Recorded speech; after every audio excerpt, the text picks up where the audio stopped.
folks. This is Elstree Calling, and yours truly, Tommy Handley, announcing. Wonders will never cease. Now, think of broadcasting, if you can bear to think of it. Think, I say, and having thunk, think again. I mean to say, think of me here and you there, and nothing in the world but ether between either of us. I'm sorry, either of us. Then think of the cinema. Pretty ladies, beautiful girls from Hollywood and Shoreditch and Ashby-de-la-Zouch all step right up to your door by this marvelous invention of television. Dropped into your lap as it was. How? When? Where, rather? Now, you in your theatre are privileged to hear and see for the first time an all-star vaudeville and revue entertainment televised from our studio at Elstree. Now, hold tight to your cat's whiskers. I'm just about to switch you on to the largest movie studio in Europe.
Marvellous invention, this. You wait till I show you. The first time in any home. Well, come on, let's see it. Wait a minute. Here it comes. Look. You have just heard and seen little Teddy Brown and his band playing to you a popular tune. There you are. Now, talking of Teddy Brown, I have something rather interesting about him here. The fat stock prices... I'm sorry, that's wrong. Where is it now? Oh, here we are. A large balloon came down in Oswald Twistle, and the... No, I'm afraid that's wrong, too. Oh, here we are. A list of winning jockeys. I'm awfully sorry, I've mislaid it somewhere. However, I must tell you about it later on. Well, now you're going to see and hear the Three Eddies, the black-faced trio from Blackbirds. I can get it better. And they're going to demonstrate to you... Why didn't you leave the thing as it was? Well, it's never done this before. Here. What's his mother doing in here? You've been letting them kids get at it. No, I never. Come on, come upstairs and hear Jack Cox's set. You can hear something on that and see. Here. Come on. You got to stop here and give me a hand. How you getting on, Jack? Fine, all right. Why, George downstairs says he's the first time in any home. Go on, Mother. Just waiting for the three eddies now. I must have a look at the three eddies.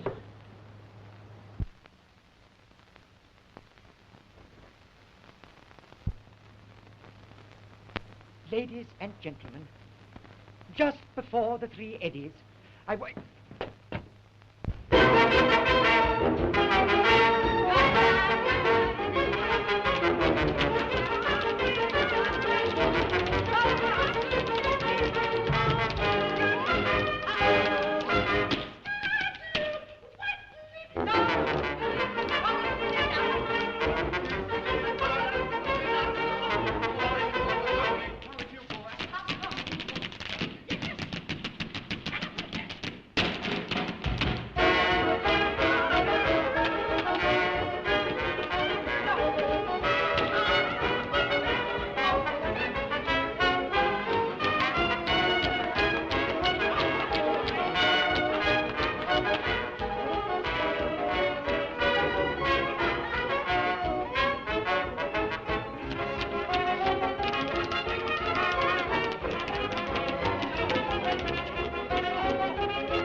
Helen Burnell and the chorus ladies from the Adelphi Theatre Revue, The House That Jack Built, will sing to you My Heart Is Saying. Now, speaking to the male section of the audience, I would like to mention that I have the names and addresses of all these young ladies and can be found any Saturday night at any police station.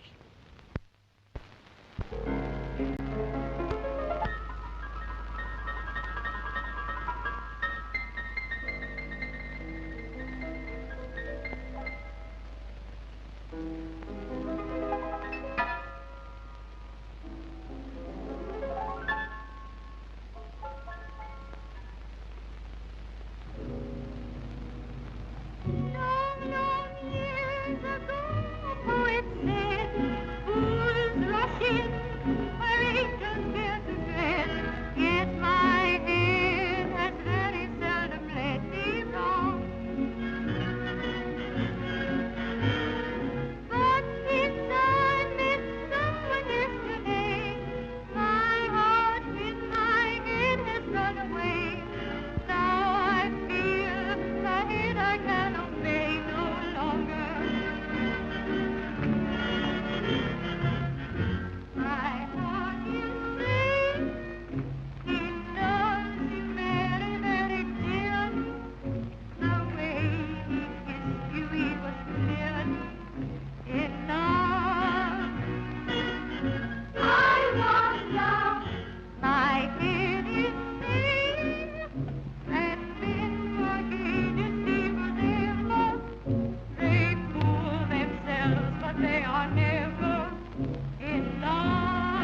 Haven't you got anything yet? Gee whiz, hurry up, Lily. Morris is coming on next.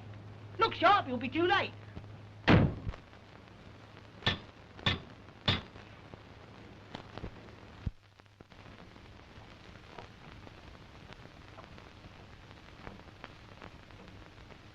Ladies and gentlemen, it will be my pleasure to present to you Shakespeare in a manner befitting his great...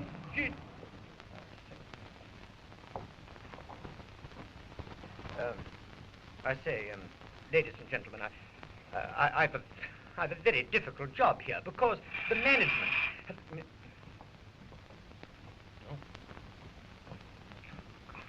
Well, anyway, my contract stipulates that... well, you see, they don't want me to do my Shakespeare, even though I've told them that you can make Shakespeare just as entertaining as Lily Morris, who's coming on next. And, well, I'm going to show them whether they like it or not, and I'm going to show you whether you like it or not, because Shakespeare is undoubtedly...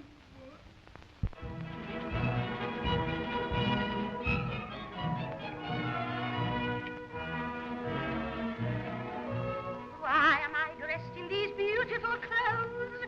What is the matter with me? I've been a bridesmaid for 22 brides. This one will make 23. 22 maidens I've helped off the shelf.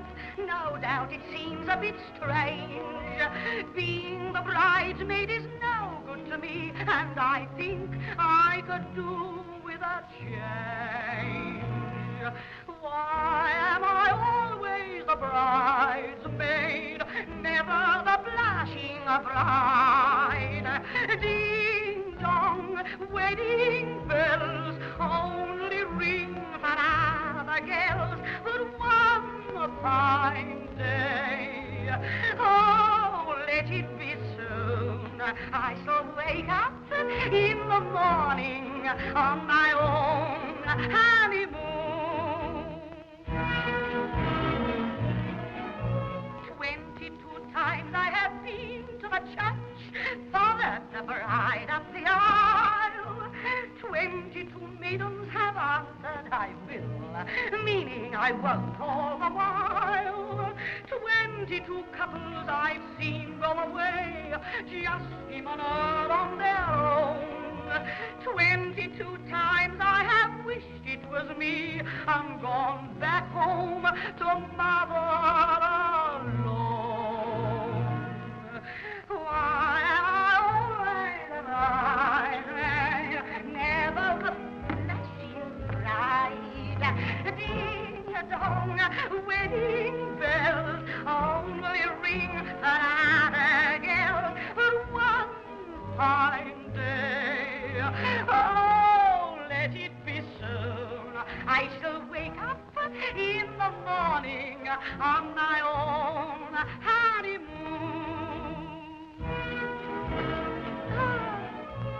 I had a good chance a week or two back. Took my young man home to tea. Mother got playful and gave him a pinch. Yes, pinched my fine Nancy from me. Being a widow, she knew what to do. No use for me to complain.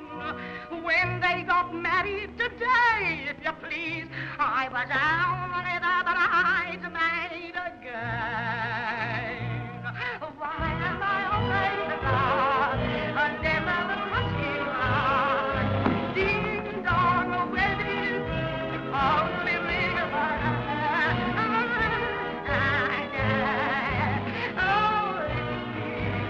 I shall wake up in the morning of my own honeymoon. And now, ladies and gentlemen, a little surprise for you. You're going to hear our latest and greatest hyper, super, all stereoscopic, all singing, all dancing, all sneezing, all talking, and all thrilling thriller. This production is the most stupendous, the most awe-inspiring, the most piscatorial production ever presented to the public. The book is by Ananias, and the theme song by Carbonate of Soda, and the additional lyrics by Gum, starring those well-known film artists, Jamison Thomas, John Longden, and Mrs. Woman. Now, the flat has been furnished by Hamptons, and the cigarettes by the wayside, and dirty work by Crossroads, and no flowers by request. The whole production under the personal supervision of Messrs. Freeman and Hardy, assisted, of course, now and again by Willis.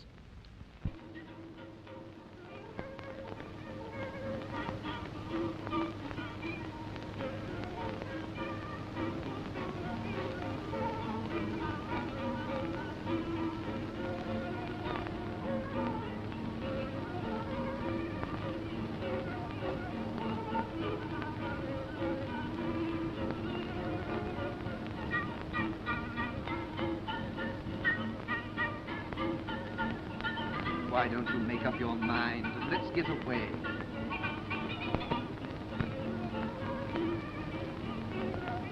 What are you afraid of? You still want to choose between your husband and me?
My God, I'm in the wrong flat.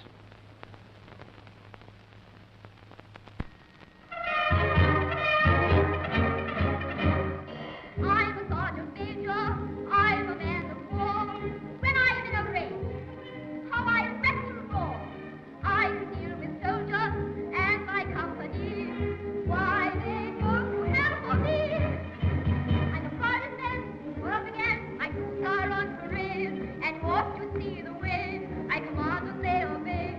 I may seem rough on a title rough, but that's the way I live. I swim inside and stand in pride, and I can star on parade.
The young ladies you have just seen are the Charlot girls, personally picked by André Charlot, the well-known revue producer. Incidentally, I have picked out one or two as well. Anyhow, that's by the way, as the man said when he threw his wife out of the charabanc. Now I'm going to switch you on to Russia. Now, Russia, as you know, is, well, it's full of Russians.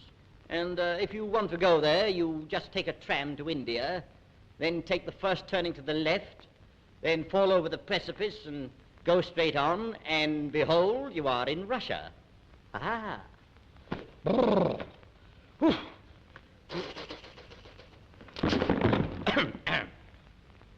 I will now show you how to juggle with 3 balls with the left hand.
Recently, that Bernard Shaw wrote a new play. Now, this play was produced with tremendous success. Are you Mr. Halbert? But, yes. Ah, that's splendid. But I've got a letter of introduction to you. Oh, dear. Dear sir, the bearer of this is a man I've known for many years. He is the most efficient man I've ever met. His reliability is unbounded. His integrity is above suspicion, and he is altogether the most versatile man you'll ever come across. Who wrote this? I did. Oh, dear. But that's en passant. Now, no man can succeed today without making quick decisions. No. I've scrutinized myself thoroughly, and nothing will shake me in my conviction that I am the very man you want. I haven't made this decision without careful deliberation and thought. You may not know exactly what you want me for, but that is where I can be of inestimable value to you, in pointing out the vital things you lack. Now sing the chorus. Oh, dear, dear, dear, dear. Interruptions are a waste of time. Time is too valuable. Today, everything is speed. Mental efficiency is the crying need of this moment. I said mental efficiency. Has it ever occurred to you that one of your feet is larger than the other? Has it ever occurred to you that your nose is not straight? Have you ever lain awake at night pondering over these problems? Now, I tell you that what this country needs is better methods of salesmanship. Lloyd George has said it, Baldwin said it, and I've said it. Push and go, that's what our salesmen need. Trustfulness, energy, have driving force. Get your point home, never take no for an answer. Trustfulness, insistence, and courtesy. We must adapt our goods to meet our customers' needs. Alter our models, give them what they want. Flexibility, inventiveness. Send ambassadors of trade everywhere. And let this be their slogan. Reliability, fair prices, and courtesy. Isn't the model obvious? Everywhere we're losing our markets, but I have the remedy. Plenty of capital, plenty of credit, plenty of courtesy. The entire press of the country agrees with me. Yeah, absolutely. I say the entire press of the country agrees with me. Now, they will tell you, I said they will tell you that the only way to save our trade is by advertising, blowing our own trumpet, and courtesy. Now, wait a minute. Now, do you know, have you any idea Do you know, has it ever occurred to you, do you know what has made sunlight soap famous? Do you know what sunlight soap is useful for? Yes, I do know. Do you know That's that another for thing I'll several... tell Wait you. a minute, I'm telling you now. Do you know that the output of Austin cars is between 600 and 700 a week? And do you know why? Because it's due to energy, push and go, and penny off courtesy. Now, wait a minute. What's the matter with you now? Now, you came up to me just now and you did that, didn't you? Yes. And then you did that. Yes. And then you did that. Yes. And then you did that. Now, I don't mind that, and I don't mind that, and I don't mind that, but don't do that. Because I won't have it. I don't understand that.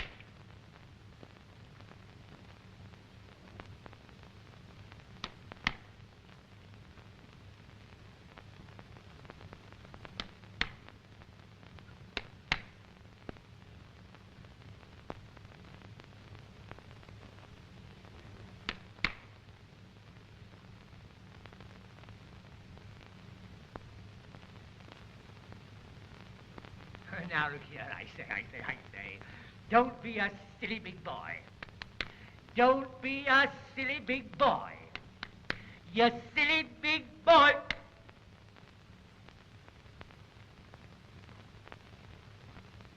Now, there's a lot in what you say. I'm very pleased to have met you indeed. Put it there. Yeah!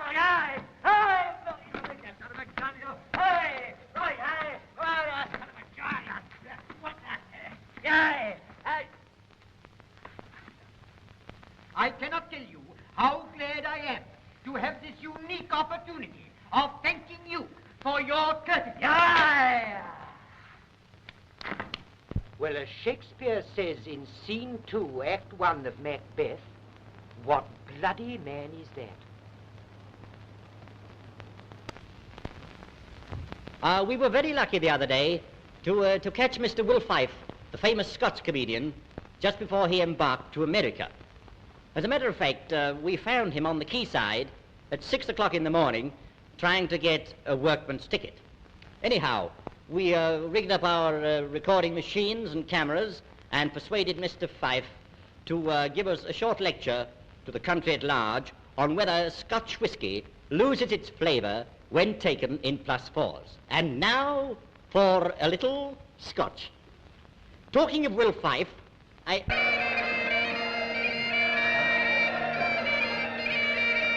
Goodbye, boys. So long. Goodbye. Goodbye, Joe. So long, my wee son. Man, that's awfully good. Goodbye, the whole lot of you. Wonderful. Well, that's wonderful. You know, goodbye, lads. Goodbye, Joe. Goodbye. If I don't see you through the week, I'll see you through the window. You know, it's wonderfully kind of these fellas, you know. They've all come down to see me off. I'm sailing on the Leviathan, away to America. I always call it the Levi Nathan. I know so many of the owners of the boat. Of course, mind you, I've been to America before, you know. Oh, I'm going out there to collect again. Of course, somebody's got to get it back again. But I'll never forget the day that the wife and I landed in America on the first visit I made there. We landed at the custom house, and you know, it was very funny. I was told to get ashore quickly because most of my luggage was leaking. And then we got ashore, and I got one of the 40 thieves in New York, you know, one of the taxi drivers. And I said to this guy, I said, how much will you charge me to drive me to the Biltmore Hotel? Oh, he said, $1.50. I said, what about my luggage? Oh, he says, we always take the luggage in America for nothing. So I sent my luggage up to the hotel, and my wife and I, we walked up. And you know, we had a wonderful time over there. Mind you, a very expensive place. Most expensive. Do you know, it cost me $5 in 3 days. And mind you, that's nearly £1. Of course, mind you, I had my wife and my manager with me, and of course, you can understand. But mind you, I wasn't always lucky in New York. No fear. I had an operation when I was there. You see, they had to take a piece of bone out of my left leg, which they still have, in a bottle, with a label on it. And the bottle says, the only thing that we ever got out of a Scotchman. Of course, I was unconscious at the time, and they'd never have got it. But a funny thing happened during the operation. You know, I was in the operating room, and I came out of the chloroform a wee bit too quick. I was still in the operating room, and I noticed that the blinds had been pulled down, and I didn't like the look of it. So I said to the doctor, an Irishman by the by, I said, what's the idea of having the blinds down? Oh, he says, that's all right, Scotty. I said, I want to know. He says, well, I'll tell you why the blinds are pulled down. He says, during the operation we were performing on your leg, the hotel across the road went on fire, and we thought if you woke up and saw the flames, you might think the operation hadn't been a success. But it was, mind you, and I'm very glad to be able to go back again. Of course, mind you, there's an awful lot of Scotch people going over to America now, you know, and no wonder. Look at the price of the food. Have you noticed that? Man, I heard a workman in Glasgow in the Gallagher the other day speaking about this. Just wait a minute. I'll tell you all about it.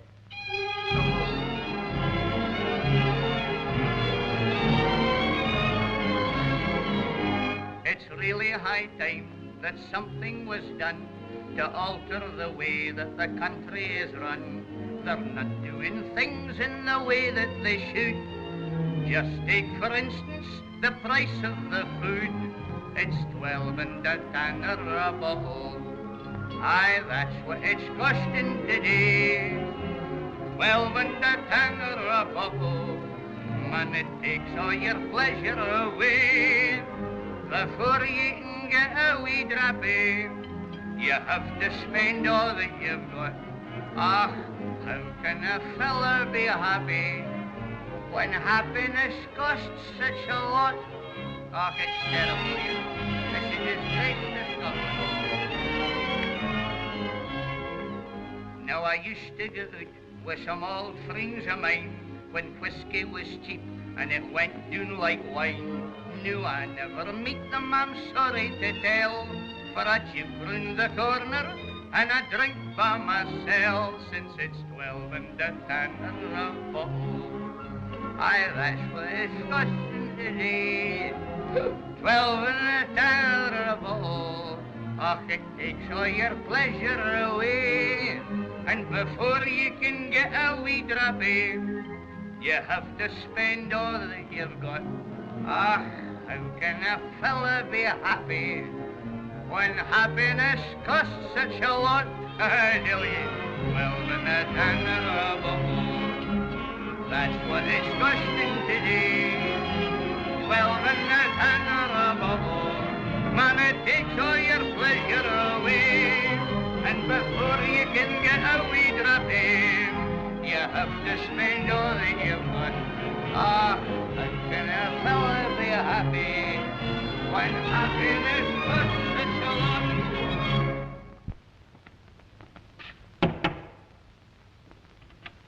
Charlotte girls wanted on the set immediately, please. Oh, all right.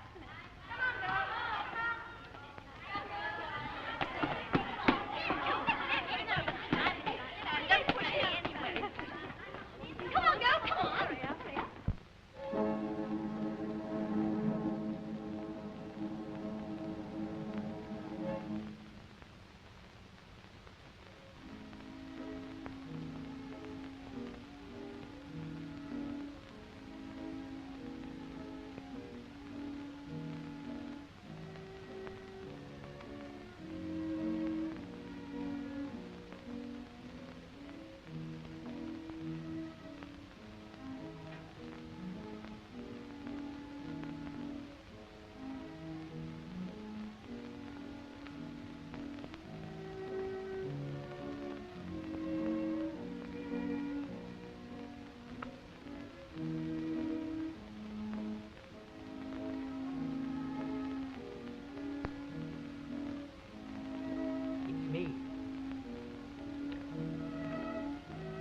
As a matter of fact, this is the only chance I've got of coming on to tell you a bit more about the Shakespearean act which I'm going to present later on.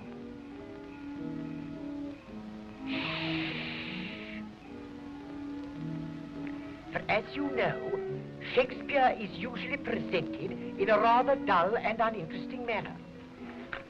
Take, for instance, the famous soliloquy from Hamlet, in which Hamlet himself says to be, or not to be. To be, or not to be, that is the question.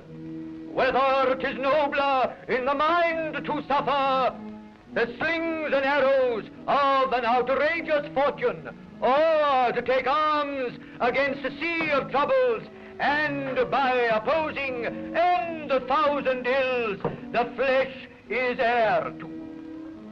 to die, to sleep, perchance to dream. Aye, there's the rub.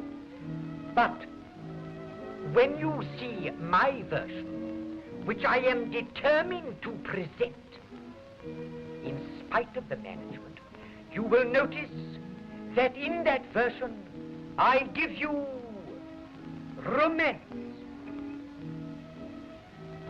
pathos, mother love, sex appeal, youth,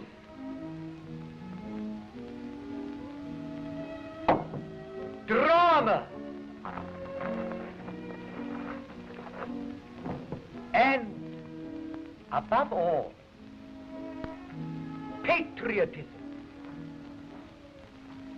Do you remember those wonderful words which Shakespeare put into the mouth of Henry V at the Battle of Azincourt when he said, "Once more into the breach, dear friends, once more, and fill up all this gap with English dead. Breathe there the man with soul so dead that never to himself has said, England, my England."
Any luck? We're going to have Teddy Brown next. That set's going marvellous upstairs. Yes, but there are sets and sets. Here, Emma, pass me that soldering iron.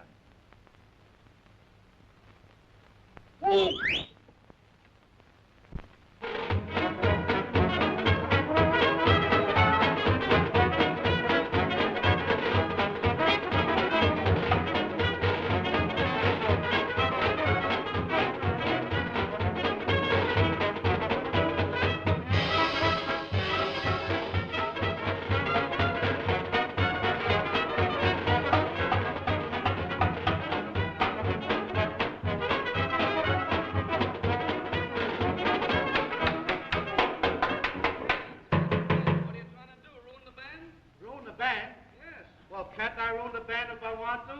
It's my band. And don't you annoy me now, or I'll scream. Oh, will you? Yes, I will. Now, listen, I'm going to show you something that I've been practicing. Did you ever hear a locomotive leaving its young? I don't think so. No. Have you boys? Now, you guard around now. I'll show you. Listen.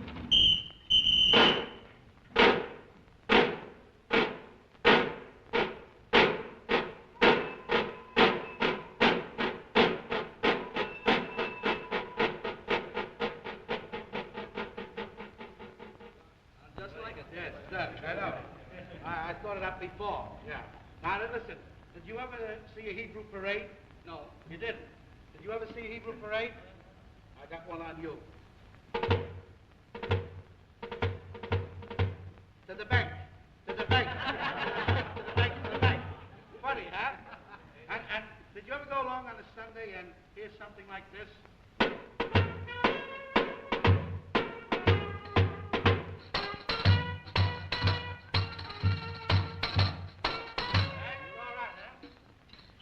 I'm going to show you how to drum up a real band, you know, something full of pep. Jazz.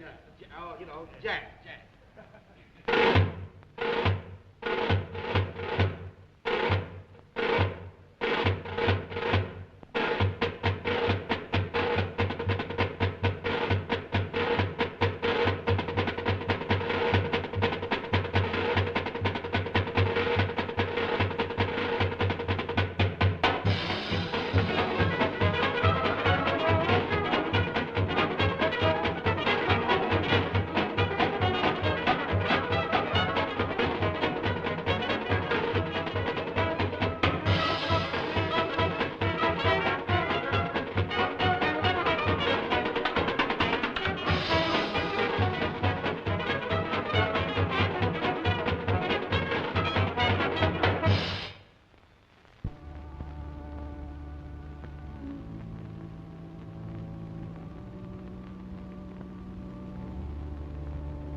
It's all fixed, and in a very short time, you are going to see Shakespeare, 100% entertainment. And ow!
You know, it's funny how they know where to find me. As a matter of fact, they want me to read the weather report, which I missed out last time. However, here it is in brief. Today's weather report from the Air Ministry. There is a deep depression travelling from the north, and my mother-in-law arrives here tonight. A cuckoo was heard in Iceland this morning, which is considered a good sign for the future of the new pineapple crop in Vladivostok. Snow fell in Limehouse last night, owing to the fact that there was nothing to hold it up. Now, apart from these facts, I understand that Mr. Jack Hulbert of the Adelphi Theatre is of the opinion that we ought to have a little opera in this revue. Now, as you know, Mr. Hulbert has had his voice trained by the well-known Swiss yodeler, young Frau. And he has collected 3 friends of his from Covent Garden. He doesn't say whether it's the opera or the market. However, they're going to indulge in a little 4-part harmony.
Never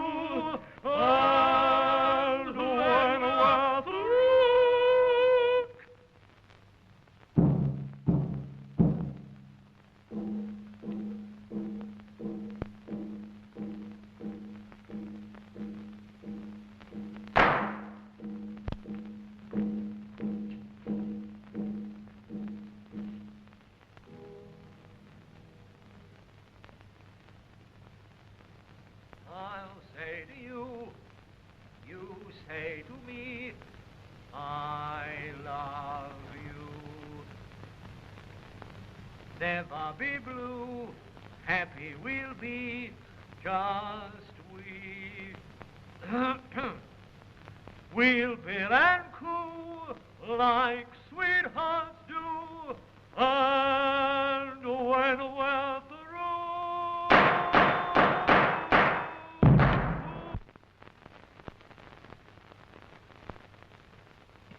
Mammy! Mammy!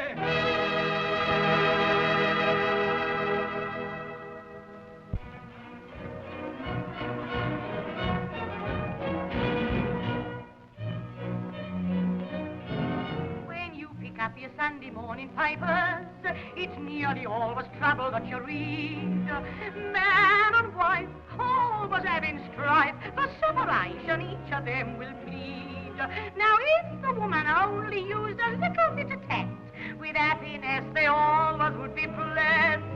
Do the same as I do, and you'll ever row. Believe me, my old man's one of the best.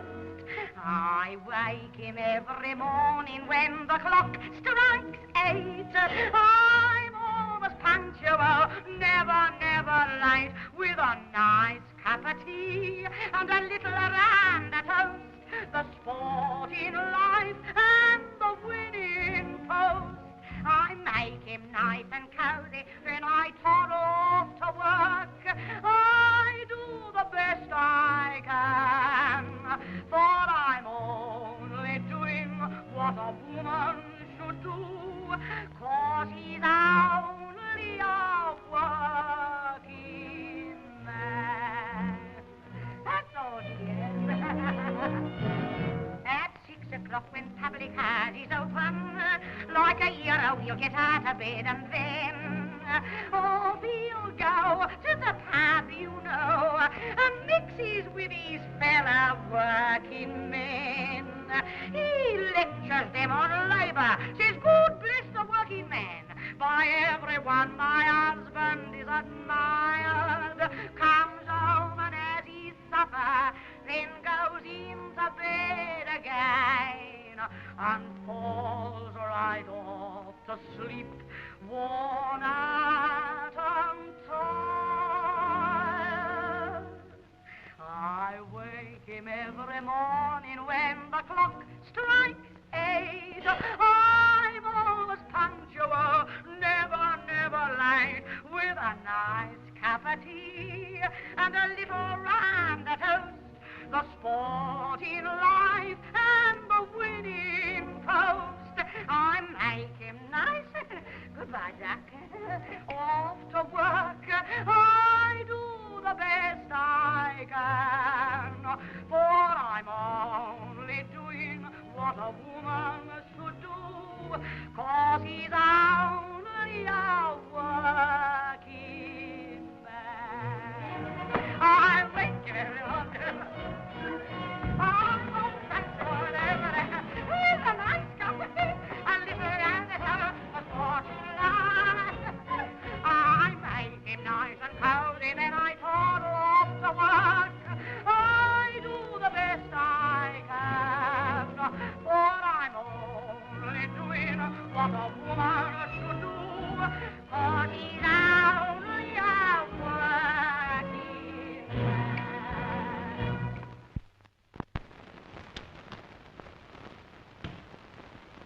Hello, children. Hello, children. Hello, children. This is Uncle Pantechnicon calling. And now I wish to wish all children a very, very happy birthday, especially the following. Rip Van Winkle, Peter Gurney, Peter Davy, Peter Robinson, Uncle Tom Cobley, and all. And now, a little bedtime story for the chicks. There was an old woman from Chester who... I'm sorry, I'm awfully sorry. I shouldn't have said that, really. As a matter of fact, the thought never entered my head, which, incidentally, is the title of the duet that Jack Hulbert and Helen Burnell are now going to sing to you.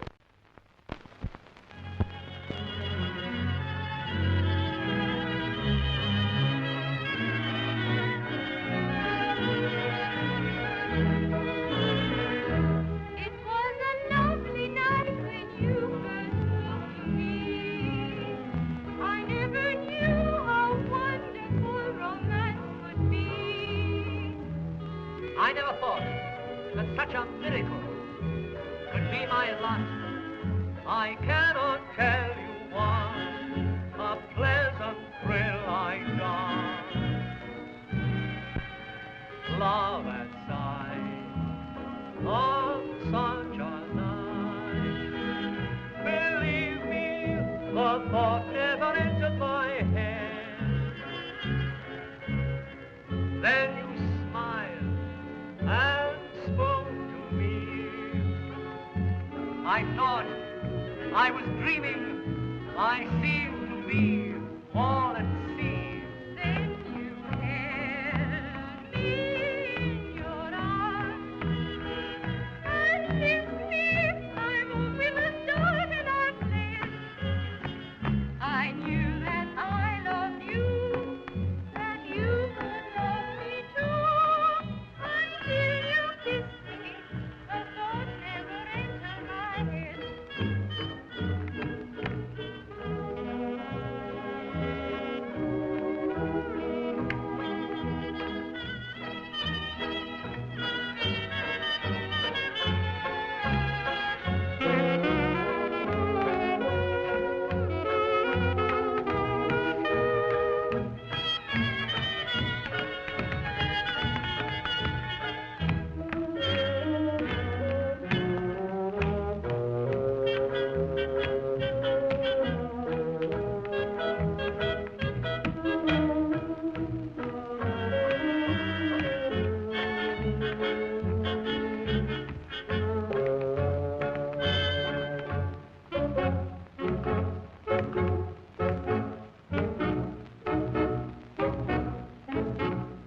the last one?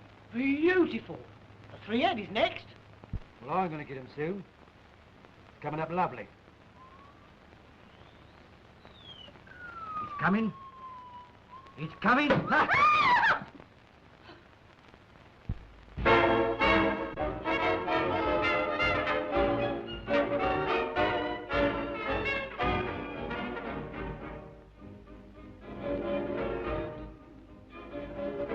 Dancing may be this and that, make you lose a lot of fat, but I'm no friend of dancing when it's hard.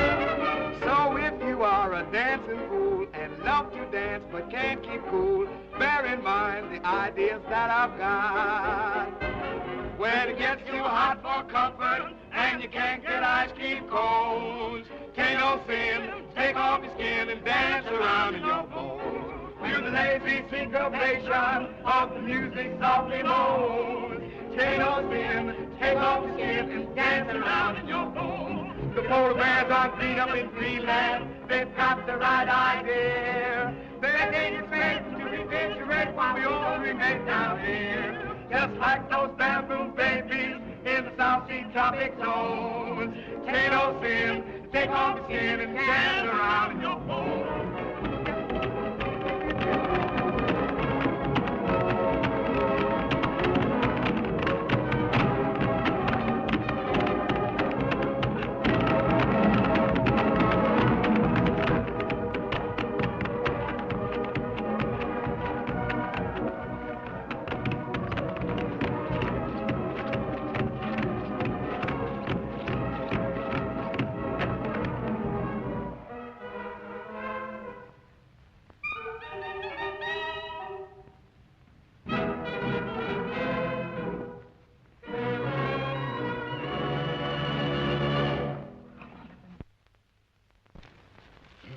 Well, hello, everybody. At last we've found room for Mr. Calthrop to do his Shakespearean item. Mr. Calthrop, as you know, is the greatest Shakespearean actor in captivity. He had a very large and extensive training at Stratford-on-Avon, and his name is inscribed to this day on the slate of every public house in the town. He has chosen for his subject tonight the taming of the shrew. Why, I don't know. In which he will do his marvelous impersonation of Douglas Fairbanks. He has really shown good taste in choosing for his leading lady Miss Anna May Wong. And now for a little Shakespeare.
Not a daughter called Mary?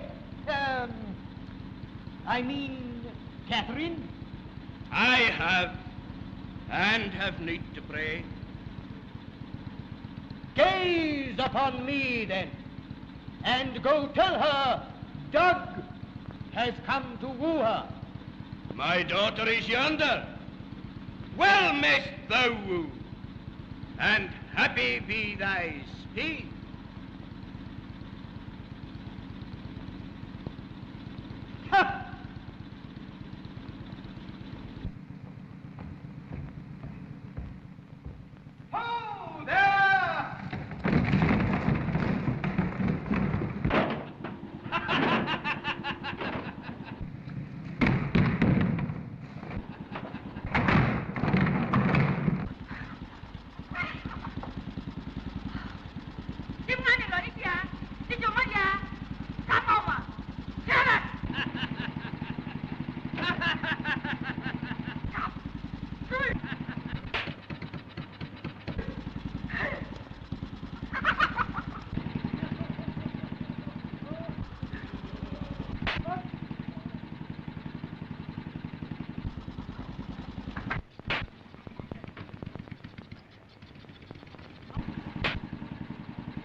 from Shakespeare.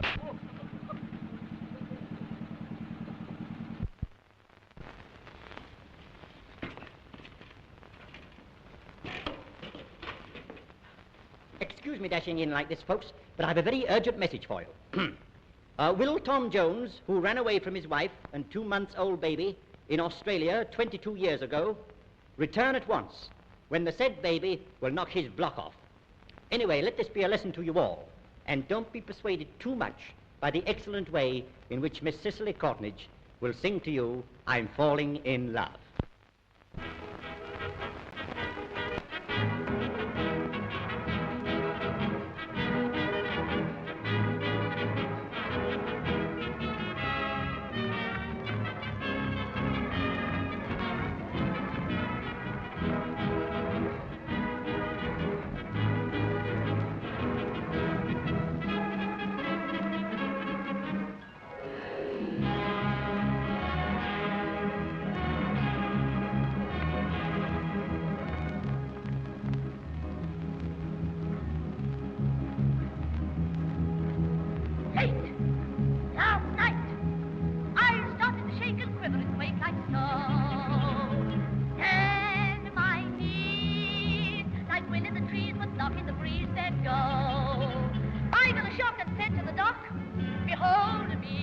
He held my hand, looked at me glance, and told me, sing a cadenza, it's not influenza. Don't tell the censor you've fallen in love. Oh, shouting Cavey, he's in the Navy, and I'm in the gravy. I've fallen in love. He's just a big, breezy, jolly Jack-tar. Oh, girls, you know what they are, the blighters. I can't be franker, so boys raise the anchor, the top sheet and spanker. I've fallen in love.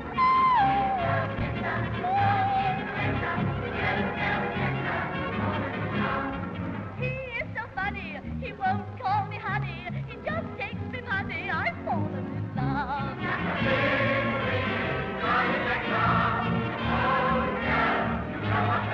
I know he'll show me, moreover, the white cliffs of Dover, and then push me over. I've fallen in love.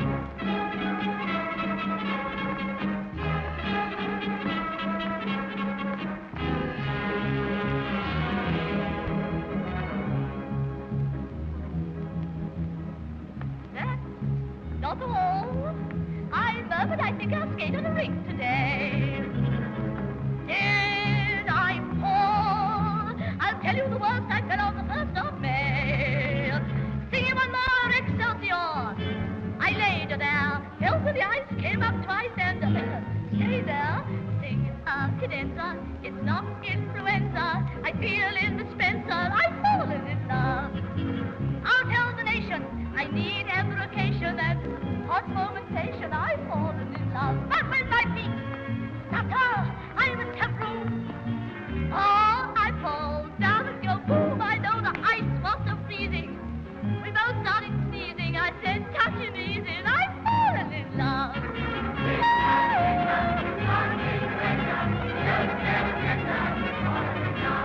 His voice is vibrato, and mine is staccato. Who threw that tomato? I've fallen in love.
Here it comes. Good night, everybody. Good night. Good blind O'Reilly.